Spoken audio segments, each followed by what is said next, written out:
السلام علیکم ورحمۃ اللہ وبرکاتہ۔ ناظرین، امید کرتا ہوں آپ لوگ خیریت سے ہوں گے۔ آج کا ہمارا جو ٹاپک ہے وہ تہجد کی نماز ہے۔ ہم بات کریں گے تہجد کی نماز کے بارے میں کہ تہجد کی نماز کی کیا فضیلت ہے اور آقا علیہ الصلوۃ والسلام نے اس کے ادا کرنے والوں کے متعلق کیا فضیلتیں بیان کی ہیں اور اس کے پڑھنے کا طریقہ کیا ہے۔ تو ویلکم خیر مقدم RC سینٹر کے ساتھ۔ تہجد بہت ہی افضل و اعلیٰ نماز ہے۔ نماز پنجگانہ کے بعد اللہ تبارک و تعالی نے سب سے اعلیٰ، سب سے بہتر جس نماز کو رکھا ہے وہ تہجد کی نماز ہے۔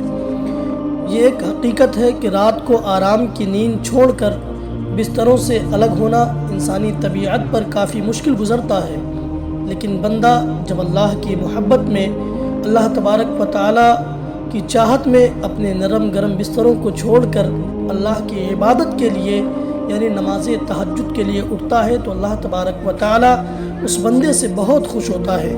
اللہ کے رسول صلی اللہ تعالی علیہ وسلم ارشاد فرماتے ہیں کہ تہجد کی نماز پڑھنے والے یعنی اللہ کے رسول صلی اللہ تعالی علیہ وسلم ارشاد فرماتے ہیں کہ میری امت میں سب سے بہتر لوگ وہ ہیں جو راتوں کو اٹھ کر عبادت کیا کرتے ہیں۔ آئیے اللہ کے رسول صلی اللہ تعالی علیہ وسلم کے فرمان سے واضح ہو گیا کہ تہجد کی نماز پڑھنے والا بندہ اللہ تبارک و تعالی کے قریب ہو جایا کرتا ہے۔ اللہ کے رسول صلی اللہ تعالی علیہ وسلم نے جو ارشاد فرمایا کہ میری امت میں سب سے بہتر لوگ وہ ہیں جو راتوں کو اٹھ کر اللہ کی عبادت کیا کرتے ہیں، تو یقیناً جو لوگ تہجد گزار ہوتے ہیں، جو لوگ اللہ کی بارگاہ میں رات کو اٹھ کر نماز تہجد ادا کرتے ہیں تو اللہ تبارک و تعالی اپنے ایسے بندوں سے بہت خوش ہوا کرتا ہے۔ تو اب آئیے جانتے ہیں کہ تہجد کی نماز پڑھنے کا طریقہ کیا ہے۔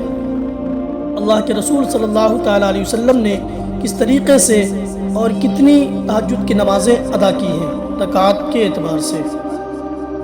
تو اگر رکعات کی بات کریں تو آقا علیہ الصلوۃ والسلام سے جو تہجد کی رکعات، تہجد کی نماز کی جو رکعتیں ثابت ہیں وہ 2 سے لے کر کے 12 رکعات تک ثابت ہیں۔ آپ چاہیں تو 2 رکعات پڑھ سکتے ہیں، چاہیں تو 4 رکعات، چاہیں تو 6 رکعات، چاہیں تو 8 رکعات، چاہیں تو 10 رکعات، اور زیادہ سے زیادہ آپ 12 رکعات تہجد کی نماز میں پڑھ سکتے ہیں۔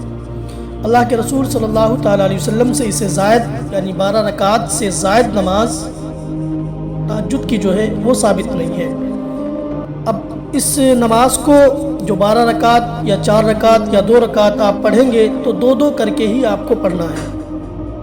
اس کے پڑھنے کا طریقہ ویسا ہی ہے جس طریقے سے ہم باقی نمازوں کو ادا کرتے ہیں۔ نیت یہ ہوگی، نیت کی میں نے 2 رکعات نماز تہجد کی واسطے اللہ تعالیٰ کے، منہ میرا کعبہ شریف کی طرف، اللہ اکبر، اس طریقے سے آپ نیت کریں گے، اور نیت کرنے کے بعد میں آپ اسی طریقے سے نماز کو ادا کریں گے جس طریقے سے باقی نمازوں کو ادا کیا جاتا ہے۔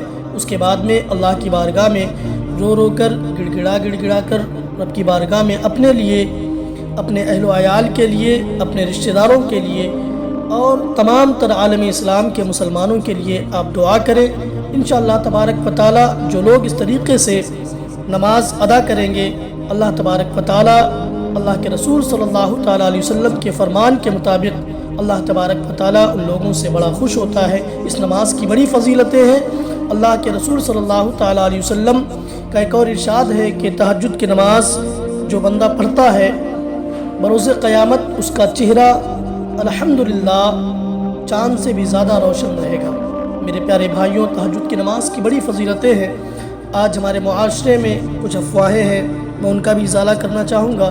ہمارے معاشرے میں یہ ہے کہ تہجد، کچھ لوگ کہتے ہیں، مجھے سننے کو ملا کہ کچھ لوگ کہتے ہیں کہ تہجد کی نماز پڑھنے سے یا تہجد کی نماز لگاتار نہیں پڑھنا چاہیے، یا تہجد کی نماز پڑھنے سے کوئی نقصان ہو سکتا ہے، چاہے وہ مرد ہوں یا عورتیں۔ یہ نماز ایسی نماز ہے، چاہے وہ مرد ہوں یا عورتیں، ہر کوئی پڑھ سکتا ہے۔ تو تہجد کی نماز میں بتانا چاہوں گا کہ تہجد کی نماز پڑھنے میں کوئی نقصان نہیں۔ الحمدللہ جو لوگ تہجد کی نماز پڑھتے ہیں سوائے فضیلت کے، اللہ کی رحمت برکت کے، اور اس نماز میں کوئی نقصان نہیں ہے۔ یہ بالکل صاف اور واضح ہے کہ الحمدللہ جو بندہ اللہ کی عبادت کرتا ہے، راتوں کو اٹھ کر اللہ کی عبادت کے لیے اپنی نیند کو توڑ کر اللہ کی بارگاہ میں آتا ہے اور سجدہ ریز ہوتا ہے تو اللہ تبارک و تعالیٰ اس بندے سے